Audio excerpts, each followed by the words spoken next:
Hello, I'm Tom McCabe, President of the Society for American Soccer History. Welcome to our April Fool's SASH session, a session we foolishly scheduled during the draw for the 22 Men's FIFA World Cup. So I'm sure some of you will have one eye on today's presentation and the other on the draw. We'll try to get an update either in the chat room or a brief announcement during the break. So don't worry. I tried to stuff myself into the 1994 jersey for the occasion, but I look more like a sausage than a president of our society. So I'm sparing you that. So founded in 1993, our society works to promote, facilitate, and disseminate research into our rich history and heritage.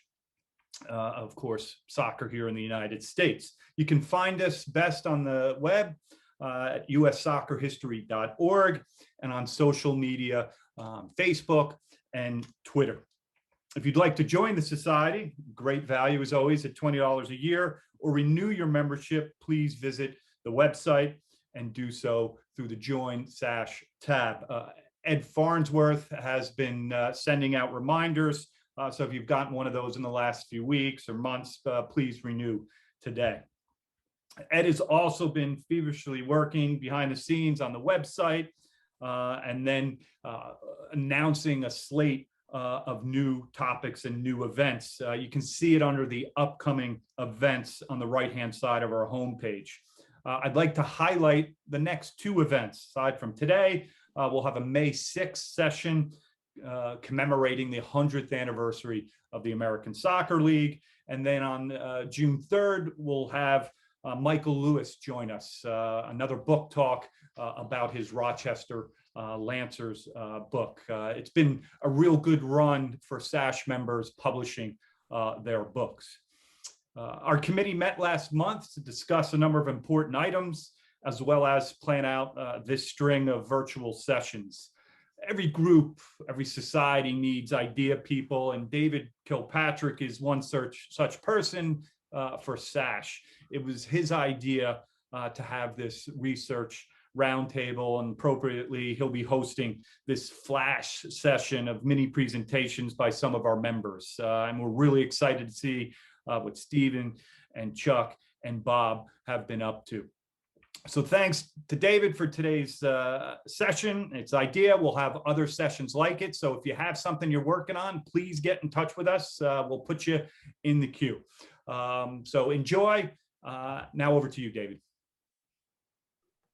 Well, thank you very much for the introduction, Tom, and thanks for the context you're providing. So I suppose I've been roped into the MC role today as being lead fool in some way, and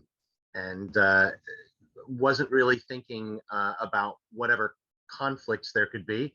Surely this is a wonderfully historic week for all of us, yeah, and hopefully some of you or most of you have recovered from the celebrations or the despair, as your take on it may have been. Yeah, the idea behind a lot of these SASH sessions is really just to provide a forum for us, and so much of it started when we couldn't have the American Soccer History Symposium as an in-person gathering, and adjusting to the context. And actually, it's a really great way we feel for us to really connect. And I again would say, you know, that's the real fun of it, is just getting together with a great group of friends in an inclusive environment that just adds to that camaraderie. So yeah, playing the fool. My love for alliteration is on full display today with this first Friday SASH session research roundtable. Say that 7 times fast, I dare you. But again, in that spirit of collegiality and sharing, right? Something that's a mnemonic device that we can remember. We know we're going to go to that. We're going to have some place we can come together and share ideas. And it's in that spirit today. So we've got a great trio of volunteers who were willing to step up and share for this first research roundtable, where works in progress can be explored with other members, just as kind of a FYI, hey, I'm working on this. In some cases, hey, anybody else have any leads? Do you know anything else about this? Again, really just to share that sense of collegiality and camaraderie. And so thank you so much to Stephen Torres, Bob Gansler, and Chuck Carlson, who will be speaking in that sequence today. We've got a really great group here, and without further ado, I'll introduce our first speaker. Stephen Torres has over 2 decades of national and international experience in the field of sports communications and media relations, after having worked with several football organizations. He's a New York City native, where he's coming to us today. He's there in the Big Apple right now. He worked in 2 World Cups, the men's 1994, the women's 1999, and the Goodwill Games in '98, prior to his arrival at U.S. Soccer in Chicago from '99 to 2003, where he mainly dealt with the Hispanic and international media. He then arrived at Concacaf, where he spent the next decade as mostly the sole press officer for the Confederation. He actually holds the tenure record of most consecutive days, 3,675, as member of the communications department in CONCACAF's 60-year history. Torres has worked as FIFA media officer in many tournaments and events, including World Cups 06, 10, the Olympics of 08 and 12, and in the modern era version of the North American Soccer League. Torres once again oversaw Hispanic and international media. It is instrumental in the first U.S. sports professional club, the New York Cosmos, visiting Cuba following the end of the embargo in 2015. And what a trip that was, Stephen. What a trip that was. During his 20-plus year work span, Torres has also been a soccer historian for the region, North America, Central America, the Caribbean, since the turn of the century, with extensive knowledge of tournaments involving national teams, clubs, futsal, and beach soccer. He's currently a sports public relations and media operations consultant, and he's a founding member, as well as the first elected president of the Association. No, I'm sorry, I'm jumbling languages. Norte Centroamericano y del Caribe de Investigadores de Fútbol. Again, many apologies for my Spanish. So the Association of North, Central America, and the Caribbean of Football Investigators. So he can tell us more about that. So, Stephen, the floor is yours. Thank you. Well, thank you very much, David, for the introduction. Let me start sharing the screen here. Bear with me with you guys. Do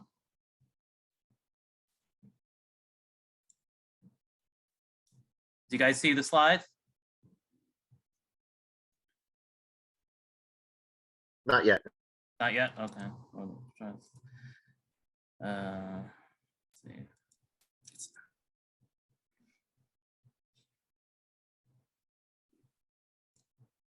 see. I'm not getting the button here, guys. Button should be down in the middle of the lower bar, share screen. It's like a green arrow. Yeah, it says there's one participant at a time, which I mean that's the one I'm hitting, right?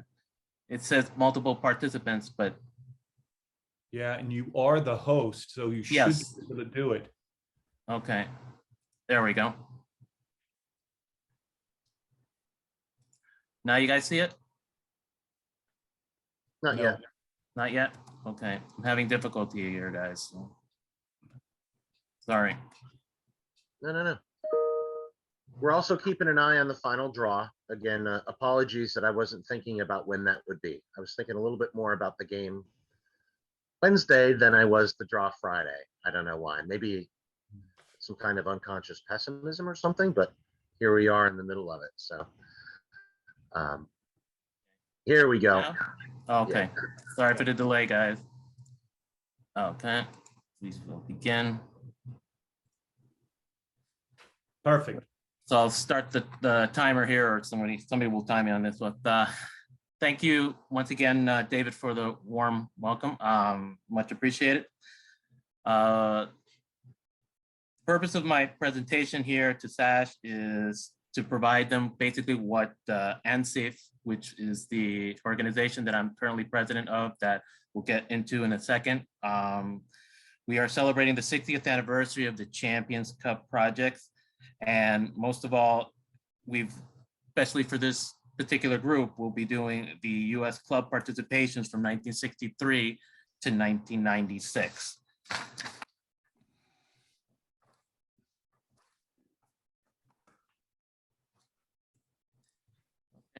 Thanks for the introduction. I'll skip this slide. Thank you, David. All right, ANSIF. Of course, obviously, as was mentioned earlier, it's the organization that was formed in 2021. The English version, of course, is the Association of North, Central American, and Caribbean Football Investigators. Basically, it was 27 founding members. Most of them are historians from the Concacaf region. As you can see the listing right there, 27 founding members going from the United States. Obviously, I'm the only one representing the United States at the moment. In the north, all the way to the south of it, that would be Aruba, that we have our representative. But we have many historians from Costa Rica, El Salvador, Cuba, Honduras. We do have several historians that span covering the region of South America. This is due to the fact that we've had so many tournaments.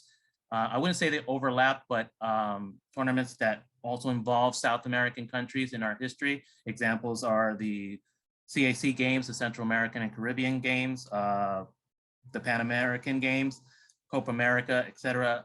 So we do have members from Venezuela, Uruguay, and Peru.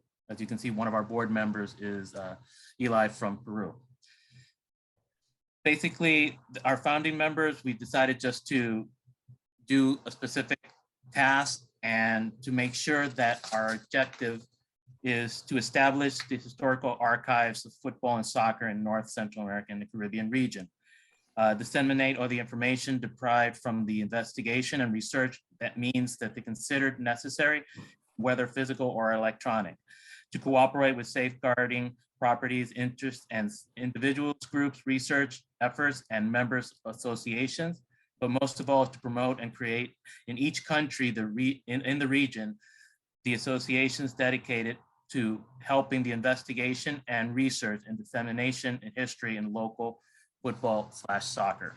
So basically, we're doing the research to make sure that we have the accurate information. And believe me, there are a lot of holes that needs to be covered.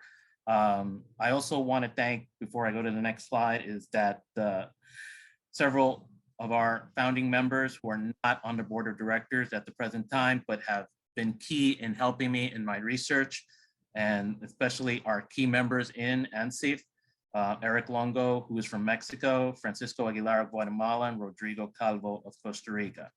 All three are respective historians in their country and have been able to provide me as much detail as possible, especially with the upcoming slide that I'll be presenting to you. Lastly, I would like to add that we've had an increase in our membership of 45% since our formation. We've added members coming from Belize, Canada, Haiti, Trinidad and Tobago, Curacao, and soon to be Suriname at the present time. Each of those countries have their history, and we always welcome anyone membership to join us as possible. We do have a Facebook page at the present time for social media, Twitter, and our email account, as you can see in the bottom right there. Go to the next slide. This is the 60th anniversary of the Champions Cup. As many of you guys know, it is the tournament that took place prior to the formation of what is now known as the CCL, or the Concacaf Champions League, but it has a very rich history. As you can see from the image here, several versions of the trophy has evolved throughout the years. And, you can see how many clubs have lifted the trophy, many former national team players, World Cup players as well. And even later on, briefly, we'll mention 2 US teams that have lifted the trophy as well. Just a brief thing about the 60-year anniversary. It's going to be 2022, and the first official tournament of the Champions Cup was in 1962 for the region of CONCACAF. Remember, CONCACAF was formed a year before in 1961, in September of 1961. This is the third oldest club tournament in the world. Only CONMEBOL and UEFA tournaments are older.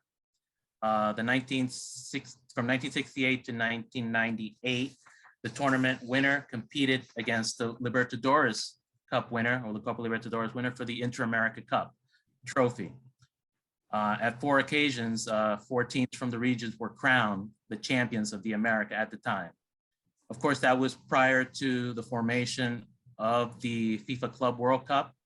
So from 1999 to 2005, the Champions Cup winner went and represented the region at the respective FIFA Club World Cup. And in 4 out of the 5 editions, the team has reached at least the semifinals. And as mentioned briefly before, the Champions Cup run ended until 2008, when the CCL officially launched. Projects that overall that we're working on with ANSIF for this year, the 60th Champions Cup, is throughout the year, ANSIF is putting out on his social media platform the English versions of On This Day game recap stories with hashtags of the 60th Champions Cup. If many of you that do follow me, you normally would see the hashtag and you see the information that I keep putting out. It is also being passed on to our Facebook respective page. We are looking into the future of having a website, and that is in the works in a very near future. ANSIF is also putting together a historical tournament year-by-year recap with statistical information, results from each of the winning respective teams.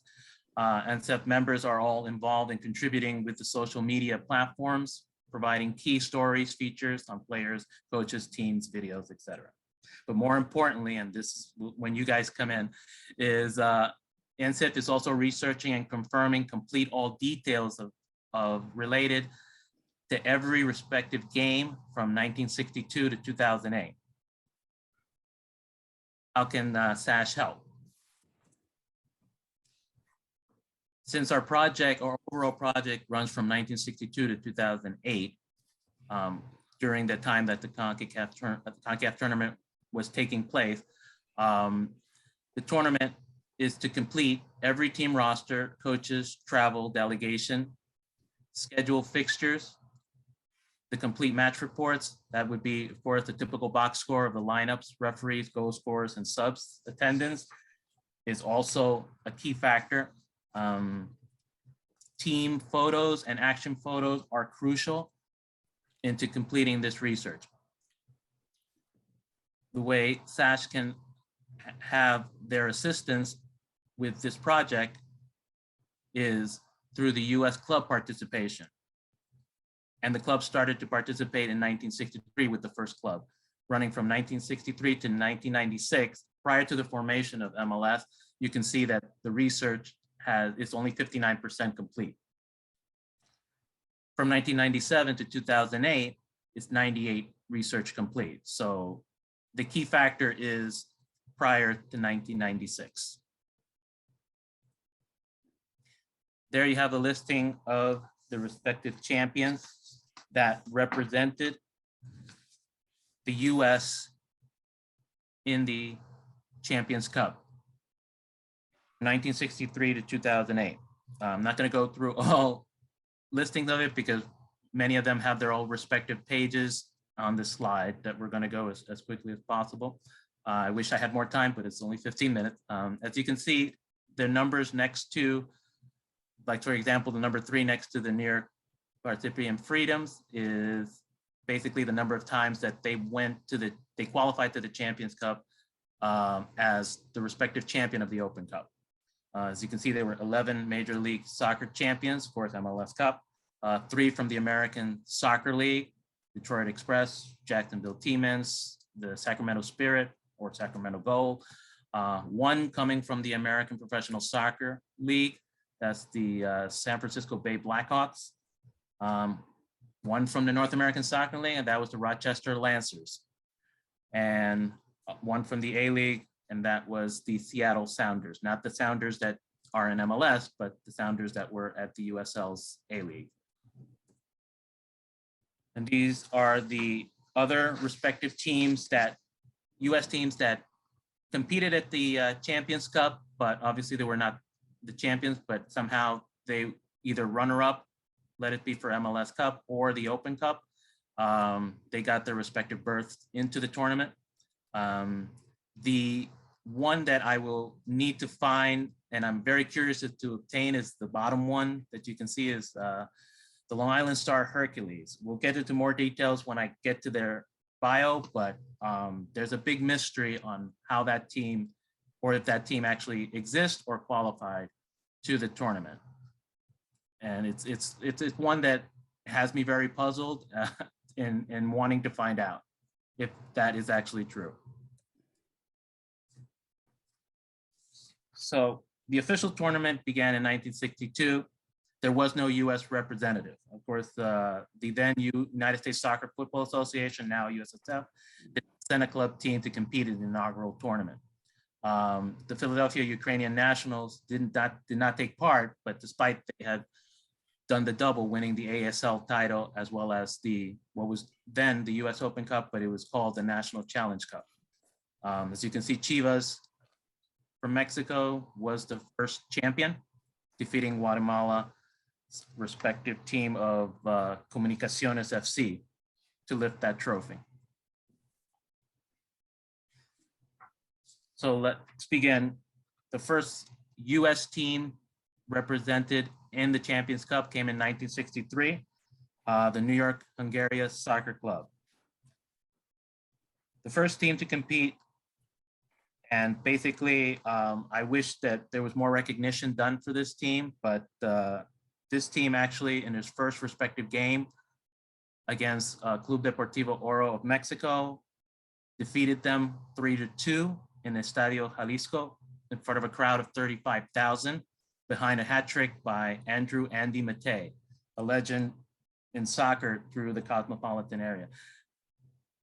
And also a former player, brief player, a stint that he had with the New York Cosmos, as David Gilpatrick knows. The team was a semi-professional league, but of course under the German American Soccer League, but now the Cosmopolitan Soccer League. US Open Cup champions the year before. And as you can see, there are a couple of action shots. Action shot below of Andy Matei's hat trick in Guadalajara. And the team photo, very few team photos I was able to find for the New York Hungary, but this one was taken in Mexico prior to their trip to Guadalajara. As you can see below, and you'll see in the bottom here, that either some research will be missing, some research is already complete. And that's going to be detailed in all of them. Following year 64, the tournament did not complete because for some apparent reason, the Champions Cup final was abandoned for reasons I do not know. But the Philadelphia Ukrainian Nationals were the team that had qualified for the event, but however, they withdrew. As you can see in the bottom, those are the information. I'm not going to go into in-depth details on all of them because I want to have this presentation available to all the members so that you can see which is the information from which years that I'm missing, that the research is complete and what is not complete. In 65 and 66, there wasn't any representative. As you can see, the reasons, there wasn't any reasons why the USSF did not send a team, but in the 65 tournament, there was qualification. However, the then representative at the time could have been the Philadelphia Ukrainian Nationals, but they did not take part of it. Also, you had the Los Angeles Kickers as the Open Cup champion, but many of these club teams chose, as you'll see, decided not to compete, many of them citing either financial or scheduling conflicts. The 66 tournament was canceled without any reasons why by Concacaf. Finally, the Ukrainian Nationals played their first game. It was 2 games against Alianza FC of El Salvador. Both games took place in El Salvador. And Alianza actually went on to win that year's tournament against Joan Colombia of the then Netherlands Antilles. In '68, you have the New York Greek Americans, Atlas Astoria SC. Long name. That's why I just call them the Greek Americans AA. The 3rd club from the champions to compete in the Champions Cup from the United States. They drew the pairings against Club Deportivo Toluca of Mexico. Surprisingly, I was able to find a match report stating that they hosted a game at Downing Stadium before 2,000 fans. Imagine, hosting a Mexican side at that time and drawing that number of fans. But unfortunately, the team lost 3-2. Toluca also went on to win that year's respective tournament. The formation of the National Professional Soccer League, as well as the United Soccer Association, both the respective winners of Oakland Clippers and Los Angeles Wolves, decided not to compete in that year's respective tournament. '69, no representation by the US. The tournament was won by Cruz Azul. The Greek Americans returned in 1970, were the 2nd club to qualify after winning their 3rd Open Cup. They had 1,500 fans in attendance at Gaelic Park, but lost to Cruz Azul in the first leg. They were eliminated by the same Mexican side.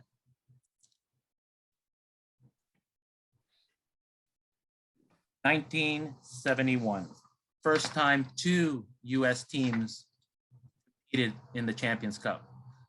You had the Open Cup champion, Elizabeth Soccer Club, as well as now the North American Soccer League champion, Rochester Lancers. Just briefly on Elizabeth Soccer Club, they played 1 game, drew 0-0 against Cruz Azul of Mexico before 2,500 fans in Union, New Jersey.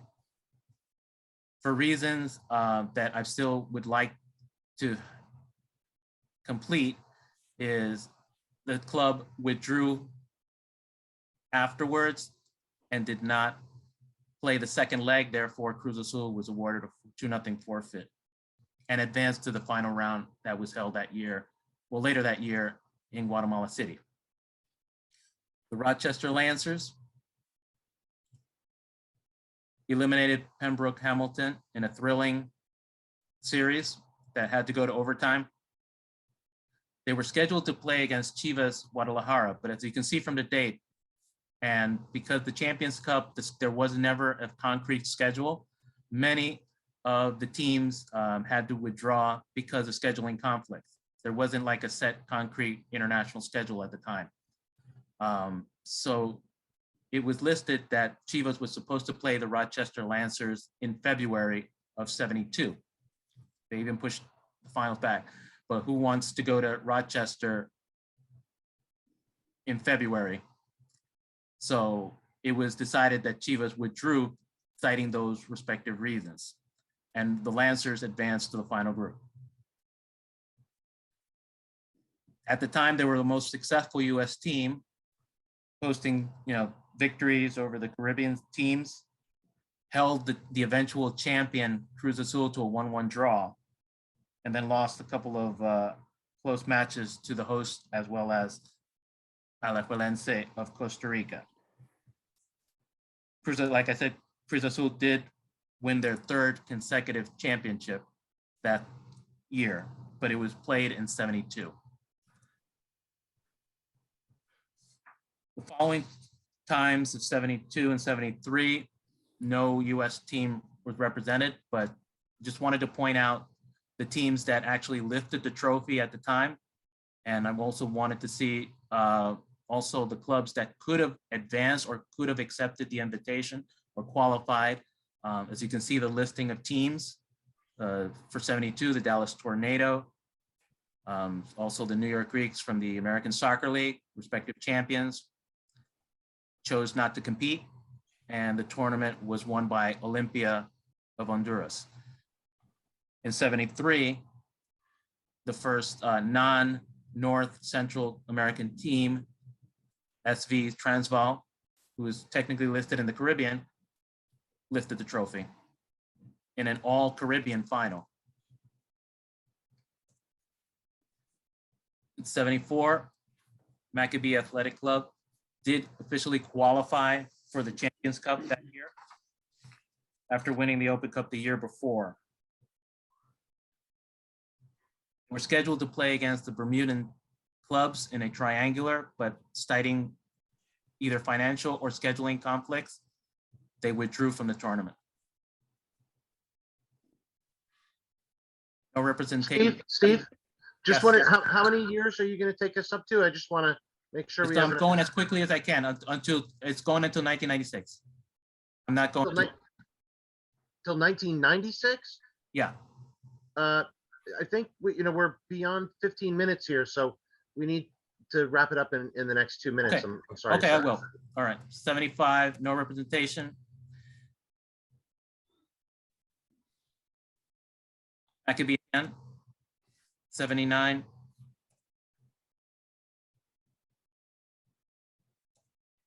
81, no representation. Brooklyn.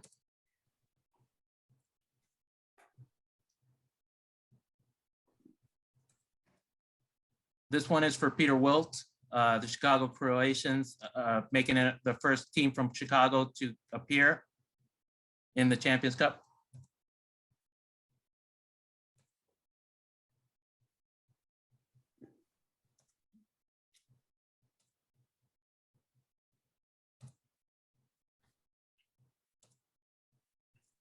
Quickly in 92, this was probably the most successful year for the teams, the Dallas Rockets, as well as the San Francisco Bay Blackhawks. Probably the two most successful teams in the tournament at the year, but prior to the formation of MLS.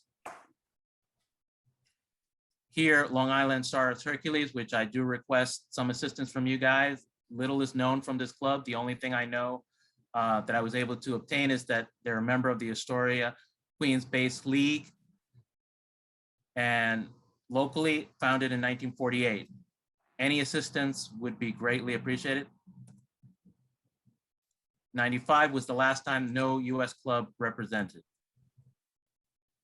Finally, in 96, the Seattle Sounders competed. By then, MLS was already formed, but the Sounders were already the A-League champions and decided to compete in a very delayed tournament that concluded in the summer of 97.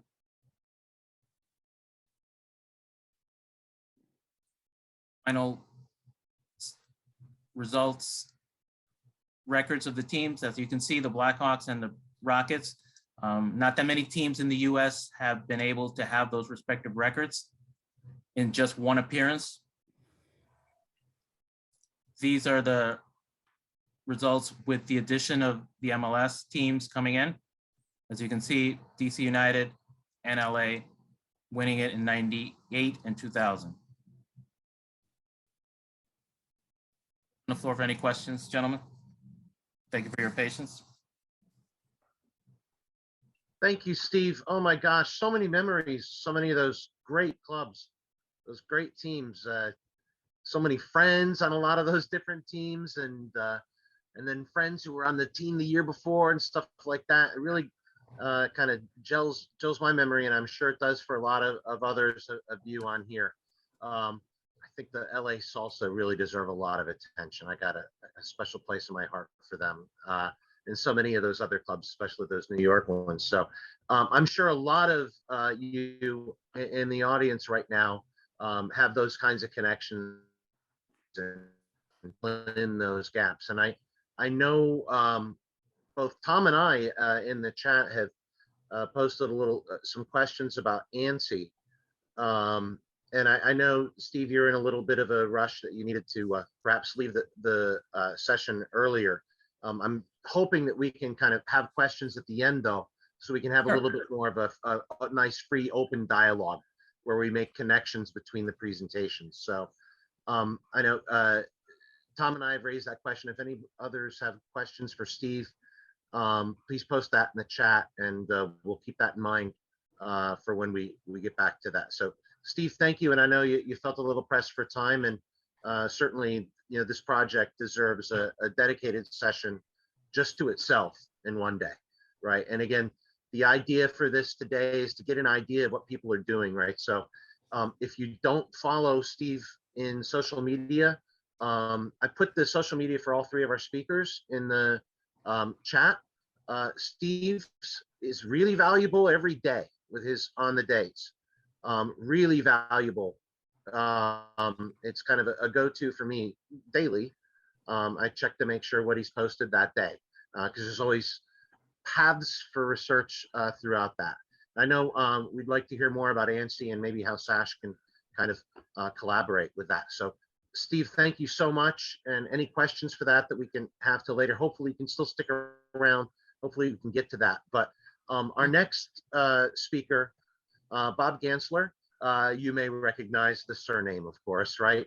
What few families can claim to have made such a positive impact on the game here in the United States. And certainly Bob carries this on with his research into the future, right?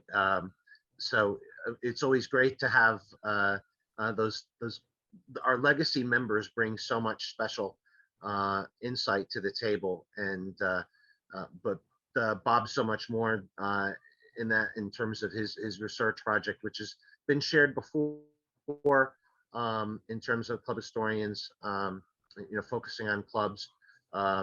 He's talked about that before, and looking forward to hearing a little bit more about that. If you don't know, Bob Gansler is Senior Energy Solutions Engineer with Xcel Energy in Minneapolis.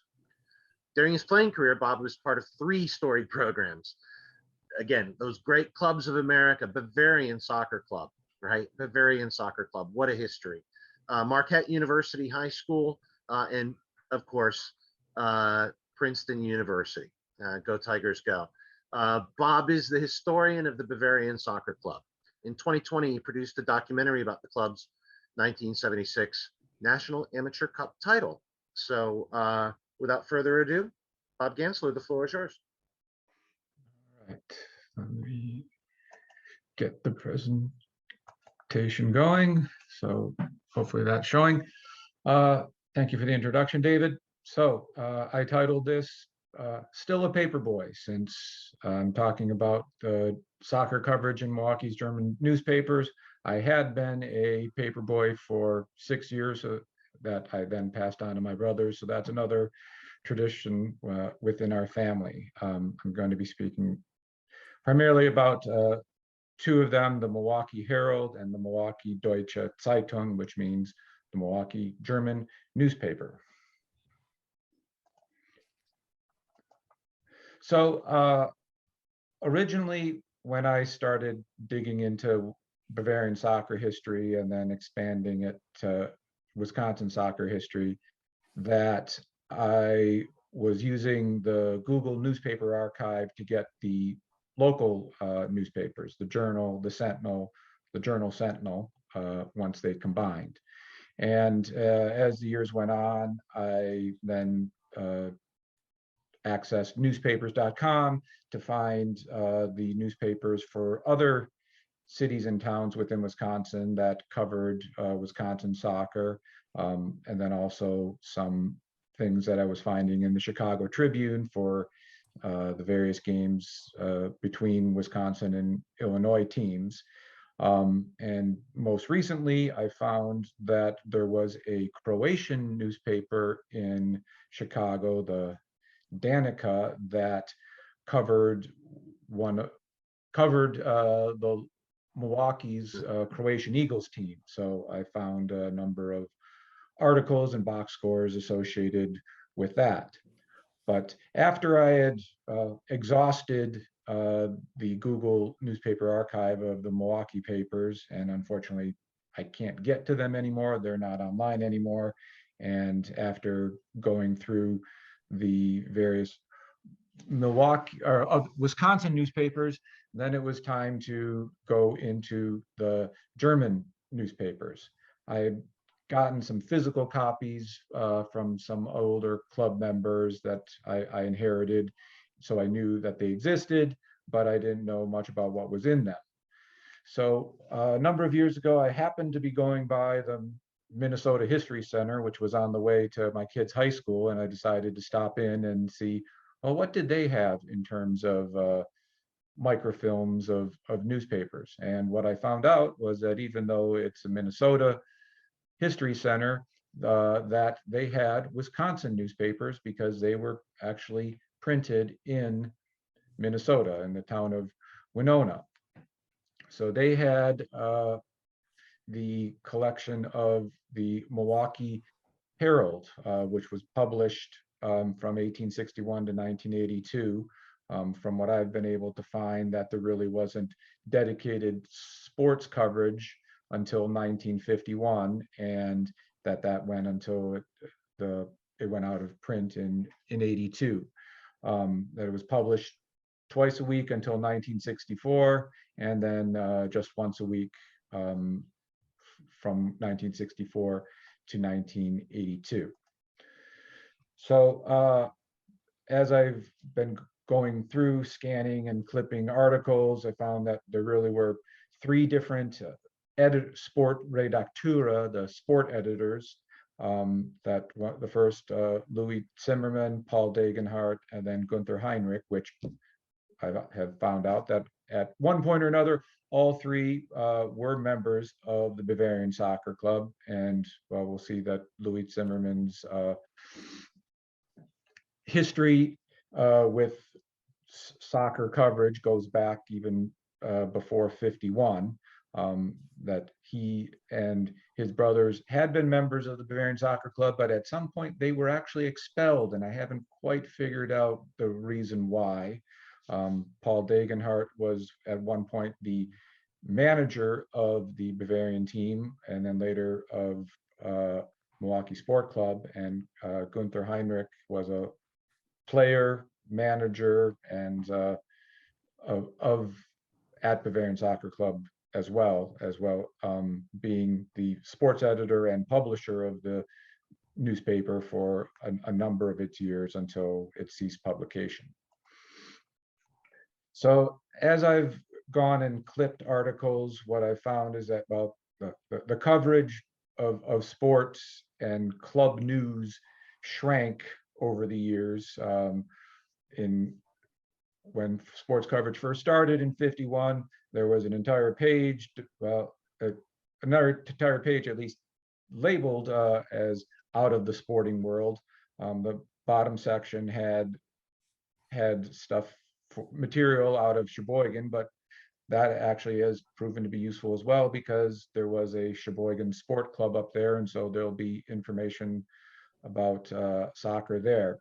But as the years went on, there still was some significant coverage in the 70s, but as we got to the 1980s, we would get game results, we'd get schedules and tables, but not a whole lot of coverage, unfortunately. But still, even that information has enabled me to fill in some of the holes of standings and games that I didn't have otherwise.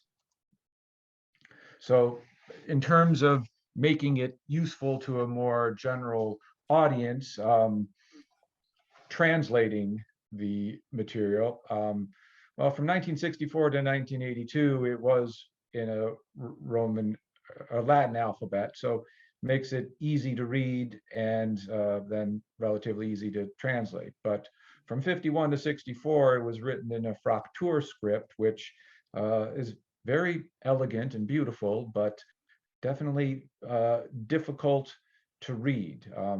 After doing it for a while, I've gotten pretty good at it, but still have not mastered it, particularly since all the capital letters don't look anything like their lowercase equivalents.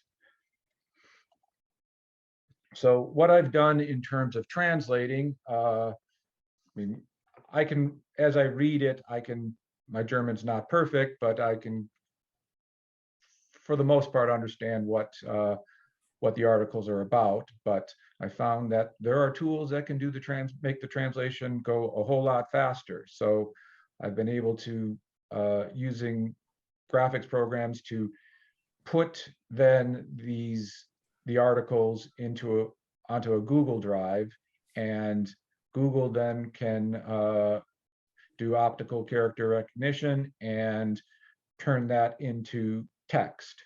So I'll put the stuff onto the images onto a Google Drive, turn it into text, and it, depending upon how clean the image is, I will be able to make it, be able to run turn it into text, clean up what the apparent misspellings are, misreadings are, and then I can just, as easy as this, tell it to translate into English, and it will turn it into English.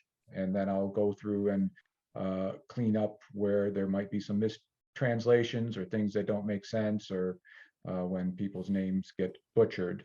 Occasionally, when the fancy hits me, I'll, particularly if the article is short, I'll just, I can do voice typing, and I can just read it off, and it will turn what I read into text. So I knew that there were other German newspapers, and I found out that a number of them were being held at the Wisconsin Historical Society in Madison, which was about half a mile from where I lived for a number of years, and didn't know it back in the 90s. Had I known it, I probably would have been spending a lot of time there back in the day. So I'm able to get microfilms sent over from the Historical Society to my local library. I've gone through their catalogs to figure out what things that they have, and then keep track of they'll only send me 5 microfilms at a time. I keep track of what I've already gone through, what's on order, what I haven't touched yet. So this is what I've got regarding the Milwaukee Deutscher Zeitung, which started back in 1933. It was published until 1991.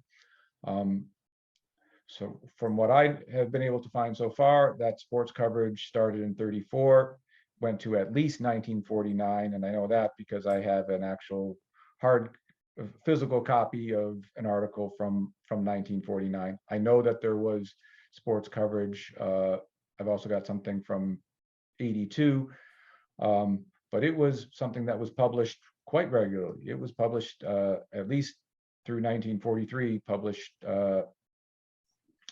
Monday through Saturday. So my process of extracting the information has changed over the years, particularly with better scanners, that now I can get the entire, with the most recent scanner that my library has, I can get the entire page at a time. So I'll just scan the entire page and then go through at home the images and find the relevant information.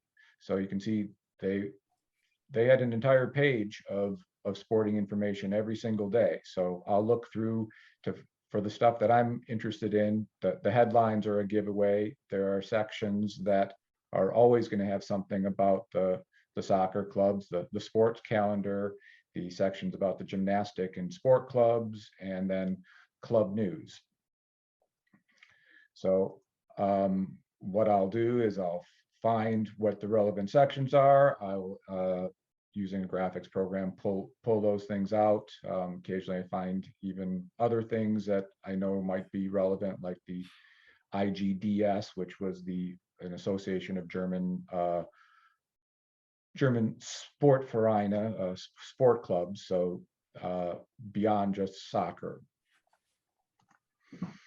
And then I found that there's been some information hidden, well, not so much hidden, but there are other sections that appeared various times over the years, all about sports, and then a section called Gut Holz, which means good wood, and I guess it's an idiom for have a good game. And what I've recently found is that FC Bayern had its own bowling league for a while against some of its other Bavarian clubs, and well, that day they lost to the singing club, but most of the time FC Bayern was the winner of the bowling games.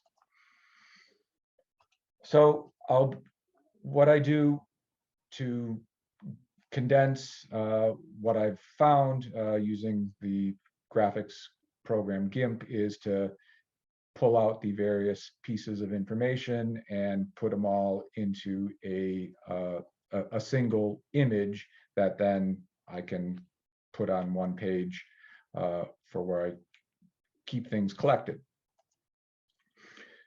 But as I mentioned, trying to translate all of that, Google is technically able to read Fraktur, but it does a horrible job of doing it. So last year I was looking for some other tools that perhaps could help me with it, and I found that Transcribus had a place where you could upload images and it would translate them, and it did a fairly good job.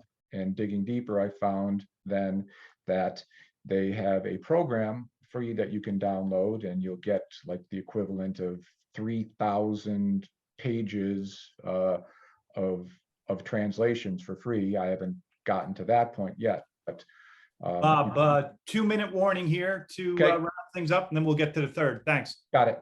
Okay, so it makes it rather easy to translate. It reads the text and well, not translate it, but transfers it into text that I can then utilize. So I put all that information into my Word documents that I have with the headlines, which then allow me to put things into my massive spreadsheets to come up with all-time statistics and results against various teams, and what I use to post every day of what happened in Bavarian soccer history. I've also started compiling the final standings for the years for the various leagues, and then calculating what teams' results were over the years.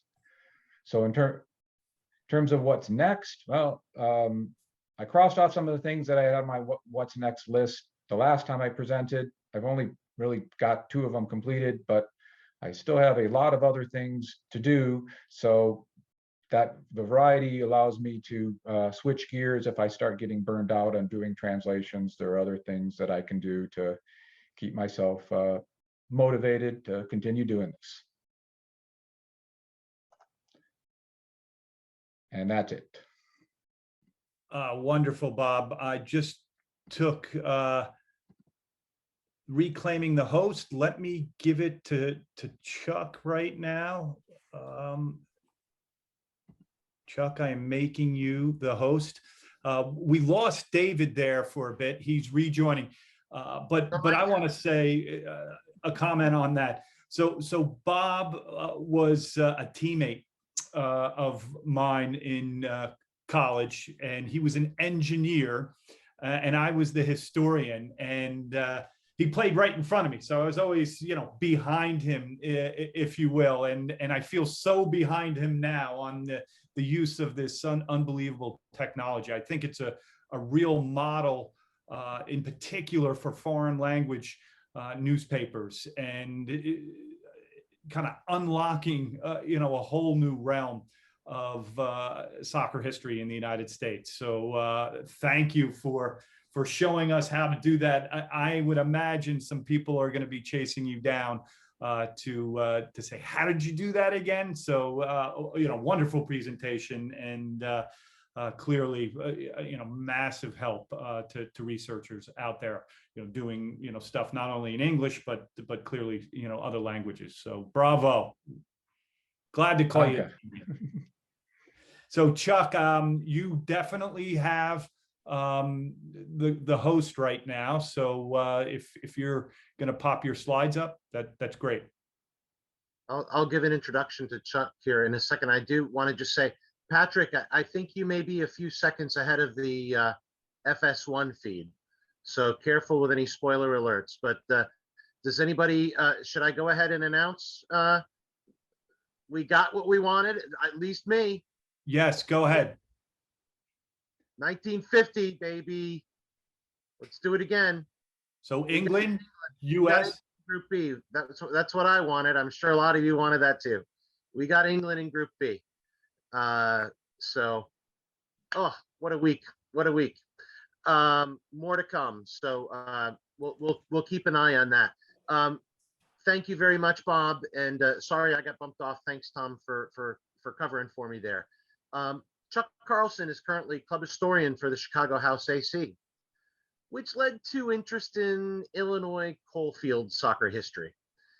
He's worked as an archivist at the National Archives and at the Lyric Opera of Chicago. He's taught history, English, and physical education in South Africa, South Korea, the Philippines, and Thailand. For 4 years, he played D3 soccer at St. Olaf's College in Minnesota. And in addition to the House, he's a big supporter of the first place Bundesliga Zwei St. Pauli. Look at that crest. Big match against Tanza tomorrow afternoon. Big match against Tanza tomorrow. Want to stay top of the table. And he also still hopes, despite his affiliation with Chicago House AC, he still hopes Chicago Fire win their matches. A sentiment I'm sure is shared by Peter Wilt, who's applauding right now. So without further ado, Chuck, the floor is yours.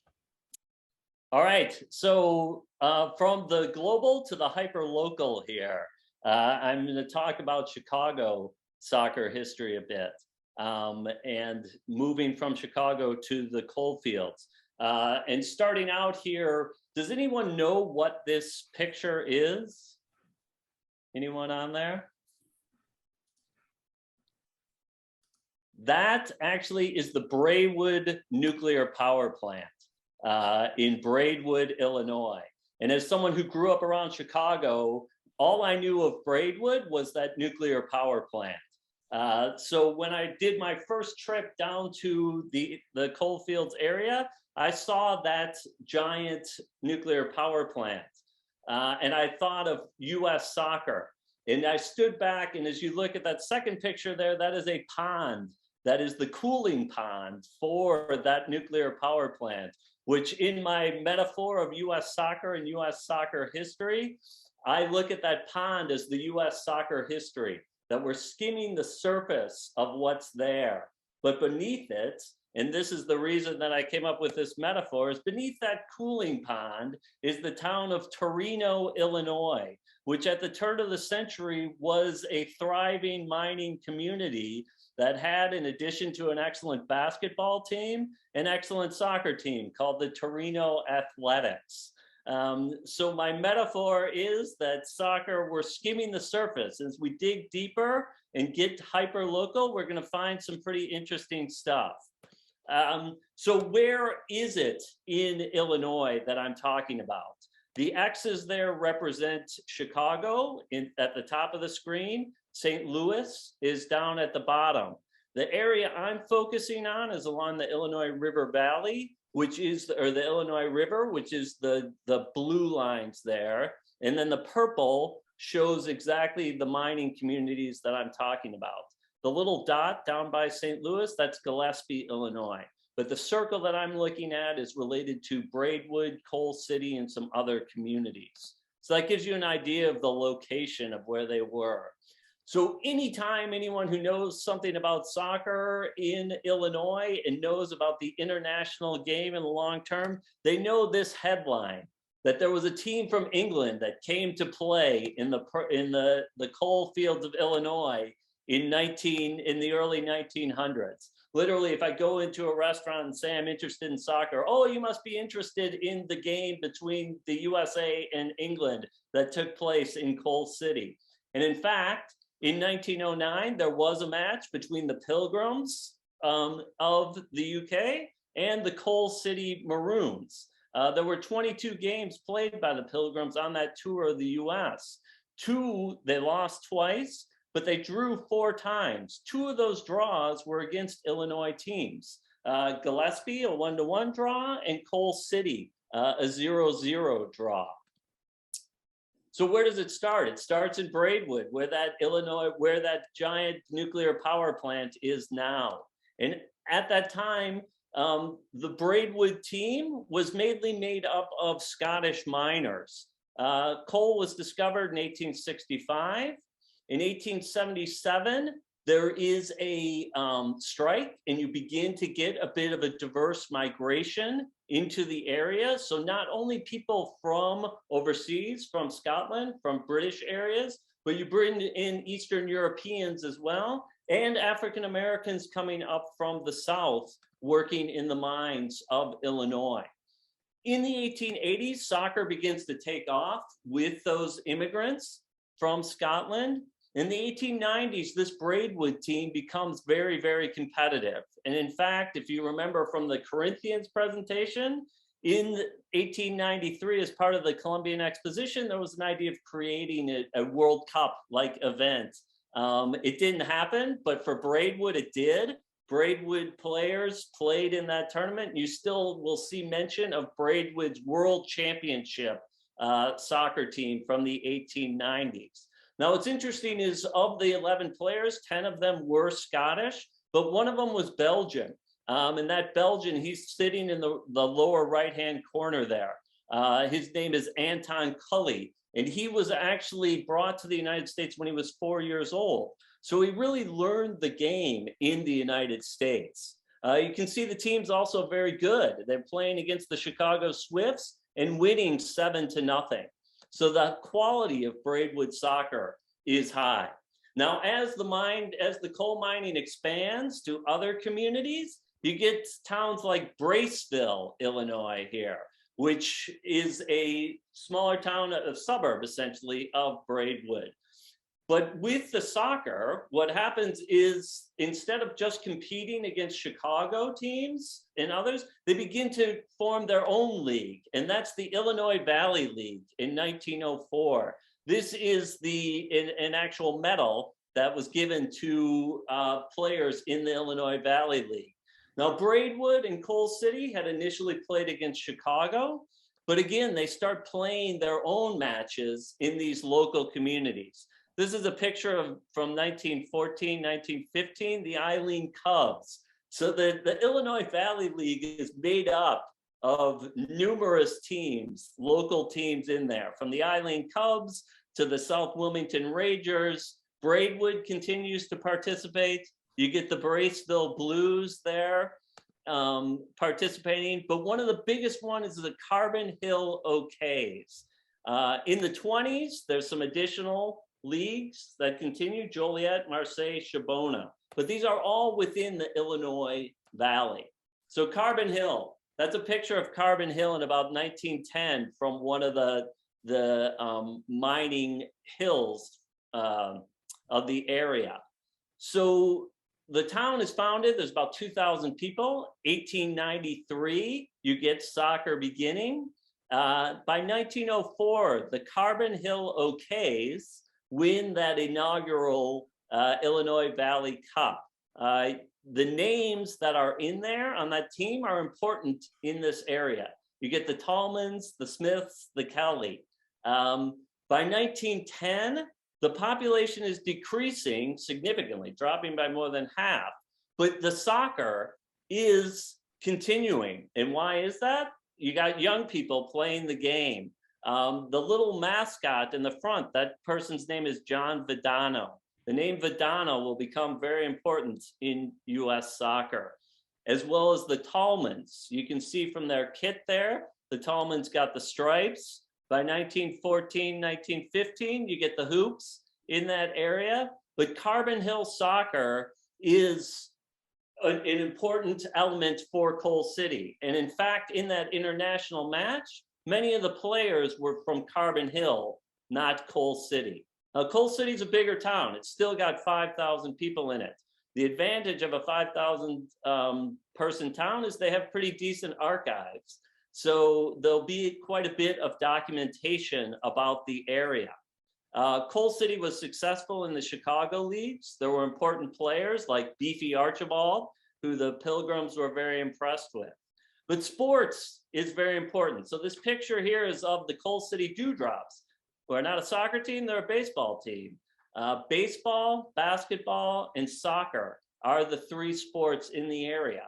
And numerous players on that baseball team were also soccer players. Example, 1906, and the advantage of being a larger town, they document well who the players are on that team. A couple more shots of Coal City Maroons team. You can see the kits changing.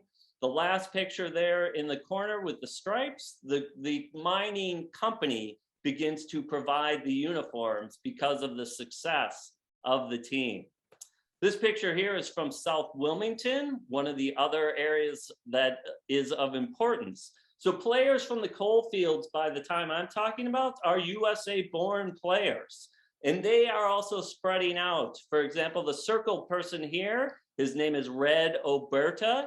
He grew up in South Wilmington, but here he's playing for the Benilde, Illinois Thistles around 1912. There's the Tallmans again. There were 7 Tallman brothers born between 1878 and 1898. So you got 20 years of one family. They played starting in Carbon Hill, moved to Coal City, Joliet, St. Louis, and Chicago, and are important in the Chicago area for numerous years. Another great player is George Fish Heron, 1892. He's playing was born in 1892, but was a Chicago bricklayer in the 1920s. Here's a picture of the Olympia soccer team, or players from Olympia. Olympia won the 1922 Illinois Soccer Championship. This picture here includes some of the miners that were on that team, including Dougal Gamara. And then lastly, as I mentioned, Vidano. Barney Dickey Vidano played for almost 40 years at the highest level, including on the Sparta championship teams, the US championship teams, as well as Joliet teams. So these are some of the families. There's tons and tons of them in the area. They're all US born, and they're all playing there. So the coal fields and Chicago connection is essential. Now remember, some of these towns are 1,800 people. This is a shot from Comiskey Park. There's over 2,000 people in the crowd watching this game. So the quality of the players is important for Chicago. As I mentioned, the 1922 Olympia team, 6 of the starters were actually coalfield players. Gabe Logan, I think Gabe is on the call. I thought I saw him. I went back and watched Gabe's presentation. He showed a picture of Rangers, the Rangers Athletic Club, and talked about Rangers Athletic Club. I was just down in Coal City the other day and came across a reference to Rangers, and it turns out that 9 or possibly all 11 of those Rangers players were actually from the coalfield, US-born coalfield players that moved to the Chicago area. So they're essential. The second part of my research also gets into what are the players doing in their regular lives. So this picture here is Dougal Gamara, and you can see how well dressed he is. You look at the end, that's Bill Tallman on the other side there. Very, very important to know what's happening off the soccer field as well. In these images, you don't get that in the newspaper by doing the newspaper. It's looking at these scrapbooks where you see what else is happening in the area. So there's sort of a heyday in 1927, Coal City. Many of these players who played in Chicago come back to the coal fields. They're not working as miners anymore, but they're also still playing soccer. And in 1927, win the Illinois Championship with a mix of younger players and the players who'd already come back from Chicago.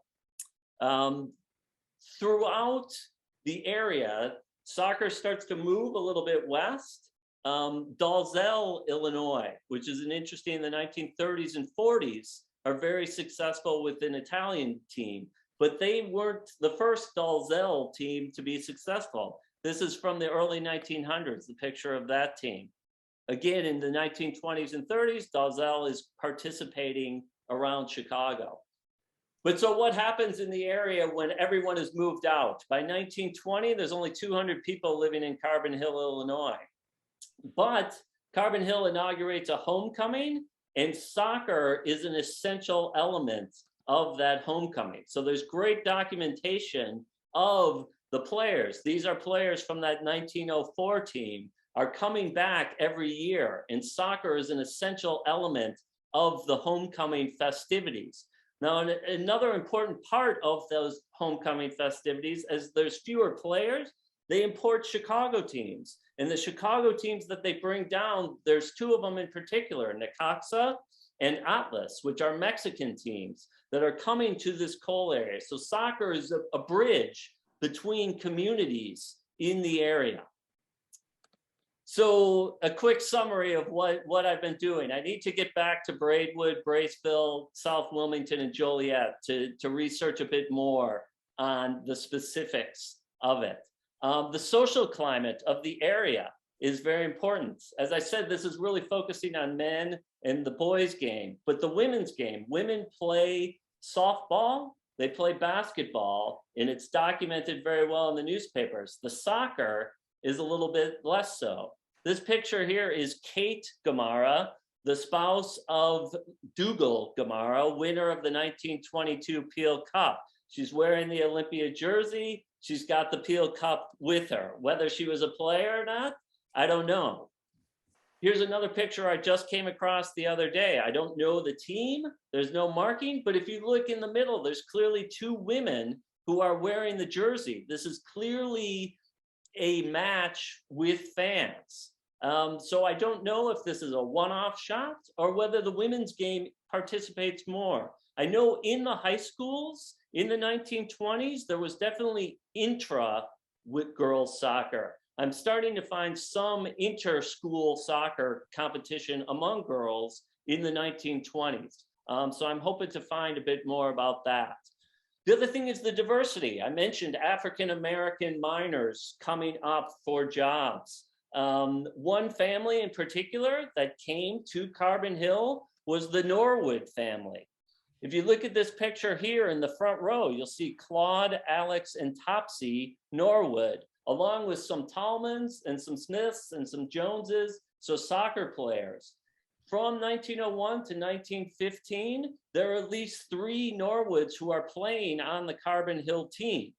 So you have African-American players at a time where baseball is completely segregated, but soccer in the coal fields of Illinois is not segregated. So another area for much more to look into. And as I've mentioned, the Dalzell team, I want to get a bit further west towards Spring Valley and Dalzell in particular. Spring Valley, in addition to the soccer, fascinated right after the Haymarket incident in 1880s in Chicago, the anarchists, the center of American anarchism, moves to Spring Valley, Illinois, where Spring Valley is also home to some great soccer teams. And Dalzell, like I say, in the 30s and 40s becomes a powerhouse of Illinois soccer. So my conclusion here about things is that soccer in these communities was not a one-off unique event. It was central to the community and its identity. Big matches were scheduled for Christmas, for Thanksgiving, for decoration days, times that families gathered, and soccer was important. So for example, the Braceville Blues, they hosted a masked ball every New Year's Eve. When the British Legion team from Chicago comes down to play in Coal City, they bring not only their soccer team, they bring a 50-person kiltie band to play for the people in Coal City. And 50 years after the event, Carbon Hill is still using soccer as a central element for their homecoming event. So I'll finish with a report from the Joliet newspaper in 1915 of what it was like in Coal City, Illinois, around the New Year's holidays. Coal City Ball fans had an amazing day. In the morning, the high school soccer team played Hartford's. In the afternoon, the Coal City Juniors played the McWhites of Kenosha, Wisconsin. On Sunday forenoon, the junior freshmen played Carbon Hill team at the Maroon Ballpark. In the afternoon, the South Enders played the Cannonballs. And after that match, it was the 5As against the Eileen Cubs. So you can see soccer as an essential element of culture and society in the coal fields at that time. So that's my presentation.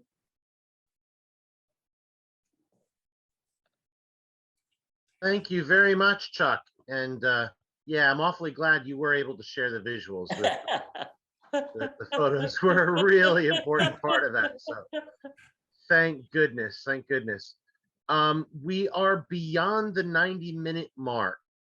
We're in the 91st minute, and I know we probably deserve some injury time here due to technology. So if any of you need to go after the 90-minute mark, I do completely understand. But Gabe and Gary did have questions even before Chuck began his talk. So I do want to give you both each the opportunity to ask a quick question, if you could, with a sense of brevity, if possible. What a fool am I to ask somebody to be brief. I'm sorry. Go ahead, Gabe. So I don't have questions as much as I have a comment. Thank all three presenters for that. Bob, I've been kind of thinking about your presentation and research, and I've been enjoying it. One thing I'd like to alert you to is the Dennis Schwaben brochures. When the Midwest German teams would come together, they would often have snapshots and player listings of those teams in the regions. You're likely already familiar with them, but it's just something that's always kind of been in the back of my head. And that's my comment. Thank you. Thanks. I'd love to see what those look like, Gabe. If you have any images, please share. I'm pretty cheesy looking in those. all the more reason. Cool. Gary, you had a quick question. Yeah, can you hear me? Yeah. It was a really quick question for Bob, actually, because he mentioned in his presentation 2 different methods for translation, which is something that I'm kind of trying to pin down a little bit. One is using Google Drive to turn images into text, and then using Google Translate, and then the other one was using Transcribus. And I just wondered which of those he felt was a better tool or an easier tool to use. Well, Transcribus, it doesn't actually translate. It just converts images to text. And what I found, it is much better at, I mean, it was built to deal with handwriting, but people have come up with training modules so that it can do more calligraphic text like German Fraktur is. So it does a much better job of transcribing, as its name, that calligraphy into text than Google does. But in terms of translating, it's Google and me doing it. Okay, thank you.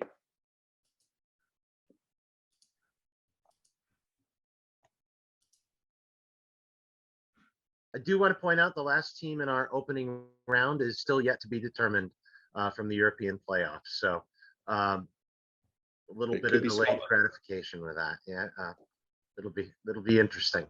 Patrick, you have your hand raised. Yep. Thank you, David. I guess I just have a couple comments for Chuck.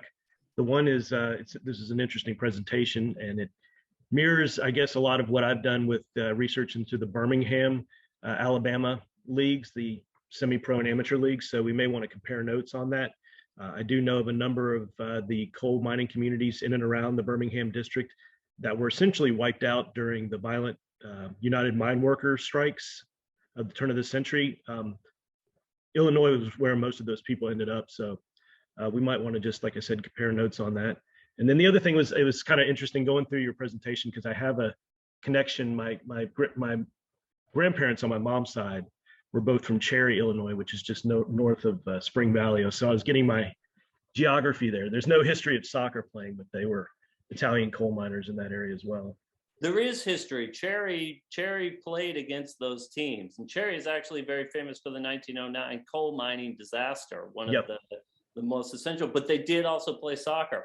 Oh, okay. So that is, I need to get west to that area to get more, because I've just seen results. I haven't seen who the players were yet.